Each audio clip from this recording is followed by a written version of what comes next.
I get asked about the meaning of gaslighting all the time, and I think there's a lot of misinformation out there. So I'm going to give you a really great example based on the facts of the word. So it comes from a 1930s play called Gaslight, because in those days they had gas lighting and had little sort of dials on them that you could turn up and down.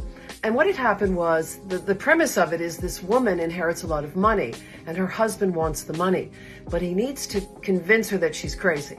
So he starts moving objects around and saying that they've not been touched, but he starts to dim the gaslight.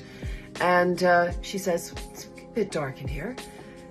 "No, it's not," he says. "I think that you're hallucinating. You don't realize that nothing's changed." And she begins to think that she's losing her mind. And that's where the term really comes from. So it's second guessing oneself, thinking you're crazy.